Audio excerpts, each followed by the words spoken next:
the reverse.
Good afternoon. Welcome to the Real Estate View. We are so excited. I am Mickey, and I'm joined by my co-hosts, Lorraine and Kim. Hello, ladies. Hey everyone. Hi, everybody. It is an exciting day. Yes, I think we're super excited for this episode, mainly because we're going to be talking about niches. Oh, And yeah. I think, anyway, as you ladies can attest to, being in real estate and being a woman in real estate is sort of a niche in itself. But I think we're going to kind of like go around the room and talk about what our specific niches are within the real estate space. I don't know if any of you ladies want to get started. And even for the people who are listening, if you want to throw into the chat, like, what do you think your specialties are in real estate? Like, what did you find a niche? Are you having a hard time finding a niche? Maybe you can kind of piggyback off of some of our niches. I don't know. But I think we'd really be curious to know what your niches are, or even if you need a little bit more I guess, context behind what a niche actually is. Well, I would like to start by saying a niche is something, to piggyback on what you just said. A niche is something that you're very good at, something that you specialize in, something very specific, something Right. that you're known for. So Lorraine, you're a perfect example. Like Yes.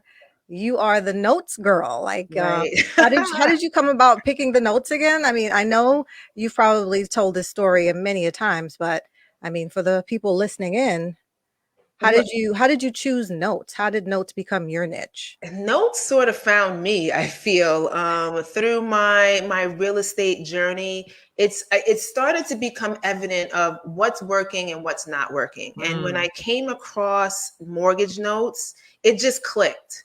It's like, okay, this makes so much sense. Why hasn't anyone told me about this? And I think that's kind of how you find your niche. It's something that is available, but not everyone knows about it. And then the more that you learn about this particular area or industry, then you become the expert, right? Then you become the go-to person for that particular knowledge. So I honestly think niches find us if you're within a space, and then it's just up to you to carry it forward and to kind of become a master at that craft. I remember when we started real estate, right? And people would tell you, so what is your niche? And I'll be like, what do you mean? Like where do you find it? Like, is it this? Is it that? Because it's so large, the real estate Yes. world. It's just such a broad subject. And so for me, like Lorraine says, I do believe that it finds you. Yeah. Like, or like, it's just something that you would like. I think the first rule is like, it needs to be interesting to you. Yeah. Like, if it's boring to you, it's not yours. Like, Right. it's You're not not going to be able yours. to do it. Yeah. Yes, you have to be able to do it because you're going to do it for a long time. So you might as well enjoy it. And in our case, for Akin developers, our niche is rehabbing those little houses, row houses, and it comes to me like it's 2 to 3 bedroom, 800 to 1200 square footage, 1 to 1.5 bathroom, row houses that we rehab and then we sell it as rentals to our investors, friends, and network. But it's really a niche that found us, just like Lauren, you were saying. Like, I didn't specialize myself, but we ended up As you, having, as we're yeah. doing it. Yes. Exactly.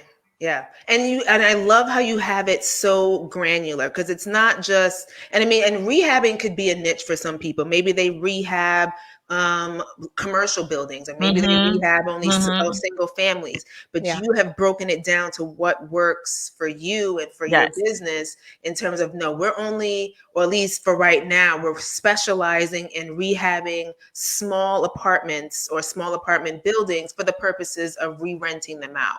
Yeah. And you can do that. You can expand upon that to even other areas, or wherever Oh, yes. wherever it decides to carry you as you become even more of an expert in that space. So I think that's awesome.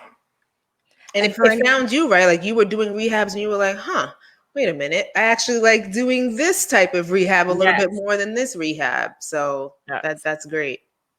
And I for mean, anybody that's listening in, I mean, if you guys have found your niche, or if your niche found you, we would love to hear about it. You can put it in the yeah. comments. I mean, we even have JP who made a comment. So his niche is single family homes, 3 beds, 1 bath, under 1,000 square foot. He has a particular price point that he buys these properties at. He basically made it as granular as you did, Mickey. He Yes. knows how long he wants to stay in the property, and the estimated profit based upon how many times he's done this and how specific he can get to each property. So it can really, and it can really help define you and your business, right? I mean, because that's It what a niche does. does. Yes. It helps to define you, and it brings you awareness, because people are like, I never even thought about doing something like that. Correct. So Yes. So Kim, tell us a little bit about your niche. So for us, I mean, currently we are also doing single family rehabs here in the Chicago market. And we've also started to narrow it down even further in the creative financing space. nice. So that's becoming more of our niche. So, as when in our first episode, we talked about coaching, and, I recently joined a coaching program where we're learning more and more about creative financing. So that's becoming more of our niche. Awesome. Yeah. And I think, love that. yeah. And I think even within the creative financing, you're going to find a niche within a niche. I mean, Yes. as we Yes. keep using Exactly. that word, I mean, your creative financing niche can help you define, okay, well, I only want to do maybe subject twos, or seller finance, or however that breaks Or lease itself down. options. Right. Yes. Exactly. I mean, there's a plethora of ways to niche down within your niche. And it's pretty awesome. I mean, when narrowing down your niche, like, what are some key points? How did you guys decide on doing that? So I'll take it for notes, for example. So for me, mortgage notes is a niche because it allows you the ability to still invest in real estate, but you're not necessarily investing in property, but more so the paper or the debt associated with the property, right? So within mortgage notes, I see a plethora of different niches within the niche. I can just focus on performing notes, where I'm essentially, I'm the bank in either scenario, but performing notes where I'm receiving monthly cash flow. Or I can specialize in non-performing notes. So essentially buying the debt and in the anticipation of getting back the property. So I am personally still weighing the options between the two, but I'm also focused on the overall niche of mortgage note investing. And I think, to answer your question, figuring out what that niche within the niche is just what works. Once you have your system in place, once you are breaking down and analyzing the numbers of, okay, let's take Mickey, for example. She's doing homes 800 to 1,200 square foot. Yes. Maybe Yes. once she's realizing, okay, we're in this property, or we're doing this, we're getting a certain amount of return on investment. Maybe we expand the square footage that we're looking to rehab so that we can get a greater return on our investment, or scale it down. So I think it takes time once you finally identify the niche to actually test the system, and then kind of put that in place. So we have a question that came in from Justin. Hi, Justin. So Justin is asking if you can go, Kim, a little bit more into sub niches. Well, for us, our niche is creative financing, and within that, we can break it down a little bit further and narrow down pre-foreclosures, because we know lots of people that are in pre-foreclosure. You have to come up with some sort of creative way, some creative financing in order to help homeowners out that are in that situation. So that's how we've further narrowed down our niche within our niche. I love that. Yeah. And if we go back a little bit on why we need to find a niche, I think it makes it a lot more clear what your business is about. Yeah. Really. It makes it so much, in a sense, it makes it so much easier. Just think about the marketing. Because, marketing, it's like you're going fishing, right? You're not going to catch the whole ocean, because you're not going to catch anything, because you're baiting for everything. Right. But when you know your niche, it's like you know your fish, right? You know when it likes to eat, what it likes to eat, what waters they like, and when they go frenzy and all. You know their habits. And so it makes it so much easier on the marketing side to actually have a niche. And when you have finally your niche, it's just, I love the place where we are, because at this point, we literally have people that know what we're doing, and they will bring me my fish. Because they know what I'm fishing out there. Right. So they will bring me exactly what I'm looking for. So it makes business more manageable. Like you're not going crazy over that. And to your point, Mickey, once you figure out your niche, I mean, just think about how much more productive you are, or how much more, when you can actually put your energy towards one thing. A lot of times, I think especially if we're going to relate this to real estate, once you get involved, there's so many different opportunities. And so sometimes it feels like you're pulling yourself in 18 different directions. So once you identify a niche and you are passionate about that niche, it allows you to put more positive energy towards that particular area, and it just makes you even more productive, in my opinion.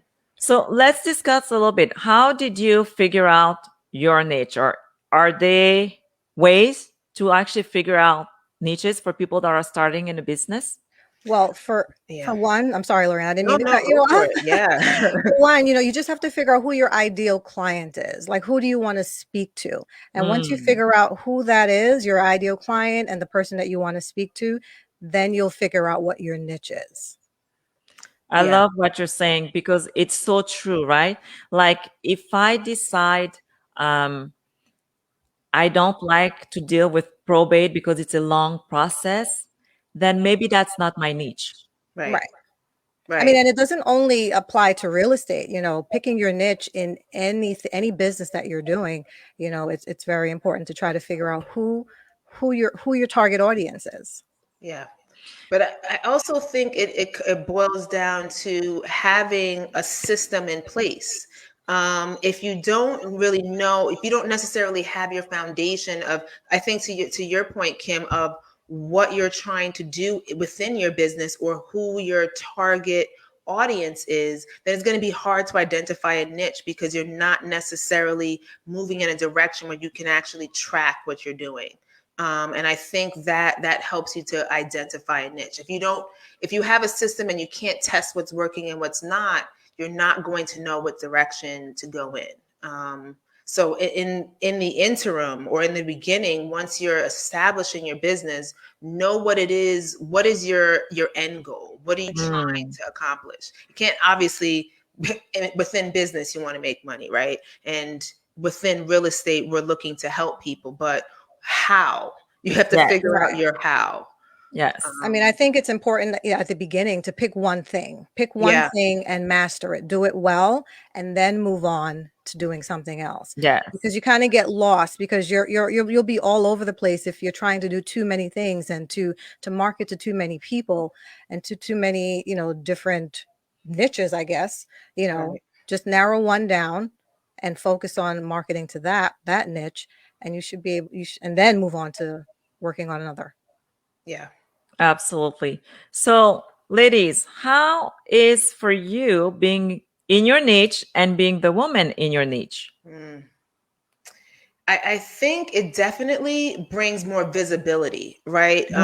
Especially, being a woman of color, right? And then being involved in an area within real estate that most people don't know about. They are drawn to that because people want to see representation. And so once you have identified an area within business, and I'll just use real estate as an example, where you can speak to your experience and knowledge within that space, and then be able to educate or open up people to that particular area, I think it just brings even more visibility and awareness to you. So I think it does help, in my opinion. I'm just going to speak to notes whenever I post information or I show a video or I explain more about mortgage notes. A lot of the feedback that I get is that, oh, it was great to see, someone who looks like me or a woman who's in this space being able to talk to me about an area of real estate that I had nothing to know about. So I think it brings a lot of opportunity. I'll say that. It does. I agree. What about you, Kim? I mean, I agree with everything Lorraine just said. I mean, even though she's in the mortgage notes sector, and I'm more into the rehabbing and creative finance sector, it's pretty much still the same. It's just to see women out there doing things that men usually do. Let's be honest. It's usually something that you see a man doing, and it's great to see that women are charging ahead and taking on these roles and learning all these different things. Yeah. For me, it's this funny game because, you can tell when you step into a place and people turn around and they're kind of waiting to see who are they talking to. Yeah. And I often feel like, are they testing me to see do I really know what I'm going into? And not long ago, Aisa, my business partner, and we were at a closing, and so we met this other investor, and he's like, "Oh, who are you ladies?"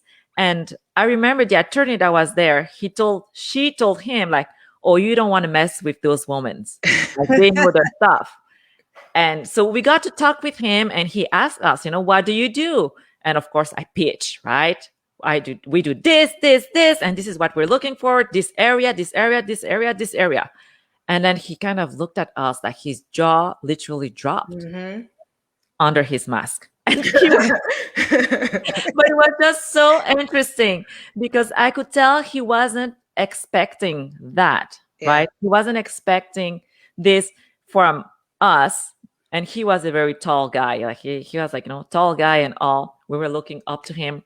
It was just this very interesting moment of him acknowledging and then handing us his business card and us doing the same, me forwarding our website and being like, "Hey, this is what we do." And he was like, "Oh, you guys are just so organized and all."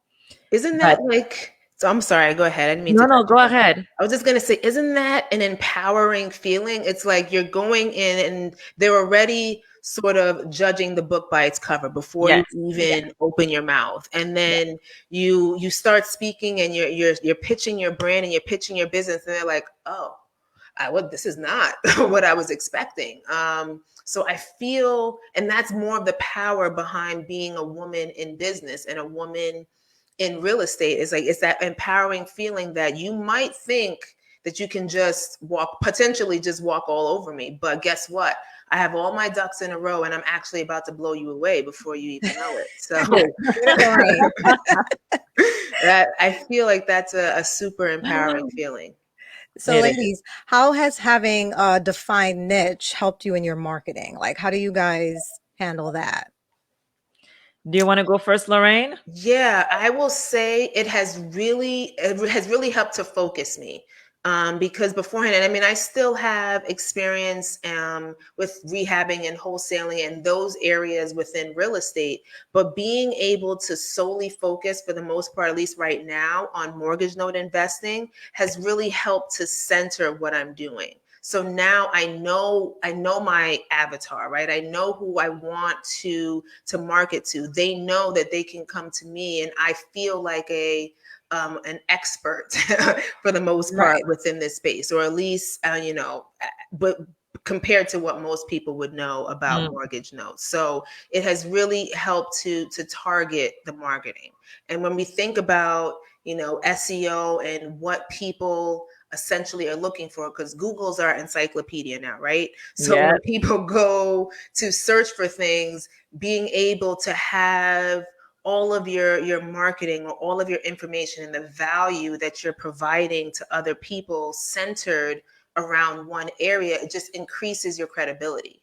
And that's really what we look for in business, is we want to show people that we're credible and that we're serious and trustworthy about business. Exactly. And so having a niche helps you to establish that, because now you're going to be putting all of your energy towards sharing the information that you know about this specialized area of business that you're doing. And so, yeah, I would say that. For me, I think it made my job so much easier. Like I was saying, like I used to just, I buy houses cash. We buy houses cash all day long. And it's just like this terrible pitch. Yes. I mean, I'm sorry for whoever is doing that pitch. And, and we still believe in that pitch also. But knowing who you are targeting, like Lorraine was saying, makes night and day. Because you're not going to catch all the fishes in the ocean. And you can't help everybody the same way. But knowing exactly, like for us, knowing that we're helping people buying rental portfolio, building their retirement, and helping those homeowners that have those small townhouses, it makes such a huge difference for us. Because now when I do my marketing, I know who I'm talking to. It makes such a huge difference. So this means that my message that I'm sharing is actually going to be heard by someone, right? Right. I'm not trying to have my message being understood by everybody. I'm just talking to you. Yes. To whoever is concerned about just that, my avatar. Right. So I just think that it makes it so much easier on the marketing. Yeah, and you're not spreading yourself thin trying to market to everybody, because your message gets lost, Yes. Diluted. Yeah, something that you said, Mickey, makes so much sense, because you're not trying to reach everyone. I mean, granted, the message might reach a large number of people, but it's only going to resonate with the person who's looking for your particular service. And so I think that that's super important. Because we are business owners, right? We have a million things on our plate. The last thing that we want to do is necessarily talk to everybody. The productive thing is to be in front of the people who are looking for your service. Maybe if they're not ready for it right now, at least they know you are the person to go to when they are ready for that. Exactly. So nice. Yeah, I think. So I know we're coming sort of to the end of our time for today. So like any last sort of like tidbits or comments that we want to leave the people with regarding niches, or how they can potentially find their niche? Well, I would like to leave it off by saying it's important to have that niche so that your message doesn't get lost. You want to pick something and be good at that something. I want to say, study your market. Study your market, know what's working for you, and then go for it.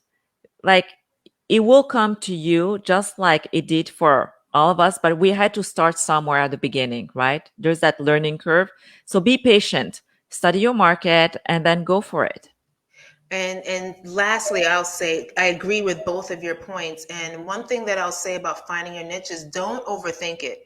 A niche is not something that you have to go out and find. It will find you, or it might be something that you're already doing right now that you might just have to narrow down to be a little bit more specific to you and your business.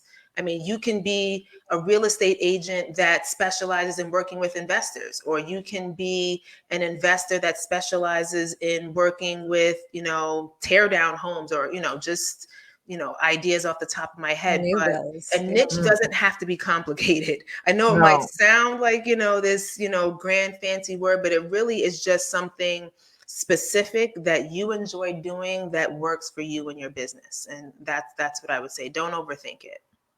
Oh, and Yeah. before we go, do you guys like saying niche or niche? No. Tomato. I know. Well, I don't know. so I since think we are at the end of our show, niche sounds very exotic. I think maybe I might start Niche? saying niche. Niche. Like in French, niche.